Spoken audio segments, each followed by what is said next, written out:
Welcome to Spooky News from Spooky Ventures for December 11th, 2020.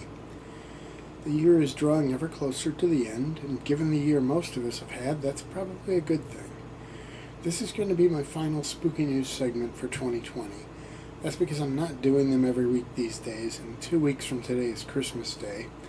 That doesn't seem like the best day to do one of these, so I'm going to shoot for January 1st for the next one. That said, it might be a week later. As usual, before I get underway, I wanted to remind everyone that Spooky Ventures, and particularly the YouTube channel, is supposed to be interactive, so please interact. That can mean liking our videos, sharing our videos, or subscribing to our channel. It can also mean leaving a comment.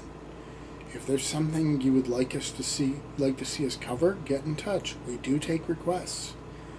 Speaking of our YouTube channel, in case you missed it, we published a new spooky review video on Wednesday. That's a review of the Ghosts of Berkshires book, by Robert Oakes. If you haven't already checked that review out, please do so when you get the chance. Next Wednesday we'll have another spooky review, that one of the 2019 Blumhouse version of Black Christmas. So keep your eyes open for that one. One more thing, don't forget at the end of this video we'll have URLs for more information and sources for everything I've talked about here. Be sure to stick around for that if you want to know more about any of the items you hear. With all that out of the way, let's get to the news. First up, we have a couple of general new spooky stories. The first comes, I believe, out of New York. The article doesn't seem to actually say, but given the Twitter handle used by the person who posted the original image, it seems likely.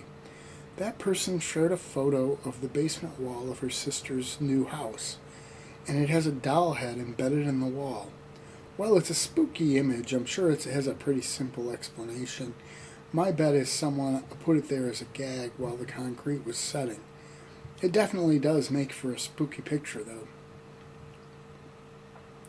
The second story comes from Jacksonville, Florida, in a venue known as the Florida Theater. Apparently they have a seat that is called the ghost seat because there was a photo that purported to show a spirit sitting in the seat. Well, the theater has just been reopened after being refurbished and renovated, and they kept that seat and its partner, the two seats are together as one assembly, as they were. Now it's important to mention that investigators from Sci-Fi's Fact or Fake ruled that the photo was faked. Either way, it's cool that the theater has kept that ghost seat intact to keep the lore there. Looking to books, there's news out of the Marvel Comics camp about their new series based on the Alien film series. The series is set to debut in March and will include both classic and new characters. It's going to be an ongoing title. Turning to music, an artist named Laura Jane Grace has released a new music video for her tune, The Pool Song. The video plays with horror movie tropes, making it of interest to fans of all things spooky. Our next story brings us to the shared ground between video games and television. There is a Taiwanese horror video game called Detention. It was adapted as a movie in 2019, but more recently it's been made into a Netflix original television series.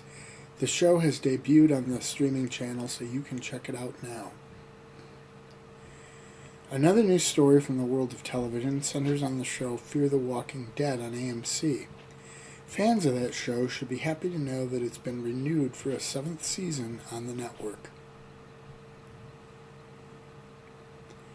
Looking at movies, there is news about an upcoming film called Switchboard. It's going to be a period horror film, and Matt Reeves is slated to direct it. Set in the 1940s, it centers around a switchboard operator who realizes she's talking to a serial killer. You might know Reeves from his previous films like Cloverfield and Dawn of the Planet of the Apes. Another period film, The Reckoning, is coming soon. It centers around a woman accused of being a witch amidst a plague in the 17th century. It comes from director Neil Marshall, who is known for movies like Dog Soldiers, The Descent, and Hellboy. For the final bit of movie news, I'd like to mention the passing of Dave Prowse. Now, I'm sure everyone has heard about it because Prowse was the physical embodiment of Darth Vader in the first 3 Star Wars movies. The thing is, he also played plenty of monsters over the years, including Frankenstein's monster several times. So horror fans also should pay reverence to the man who became Vader. R.I.P. Mr. Prowse. Next up, I'd like to mention that I'll be doing a virtual appearance tomorrow, December 12th at 11 a.m. as part of the December meet and greet for the 815 author group.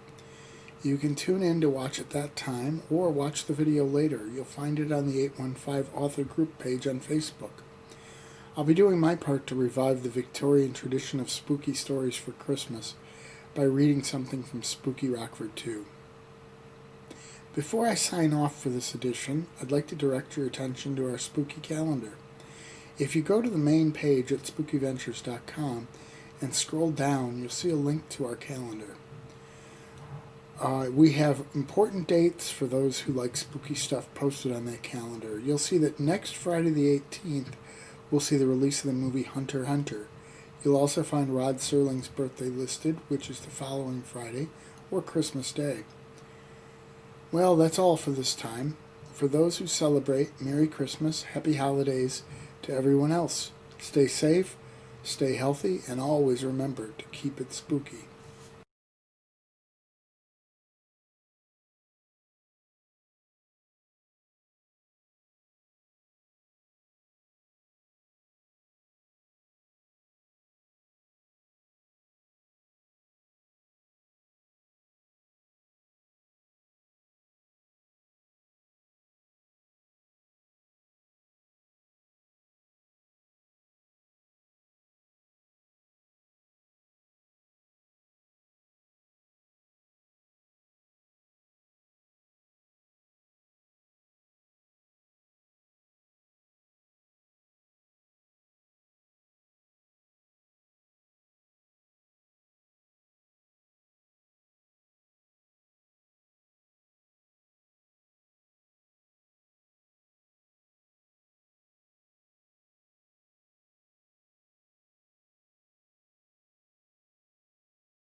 Spooky Ventures is the home for spooky content and spooky merchandise on the web.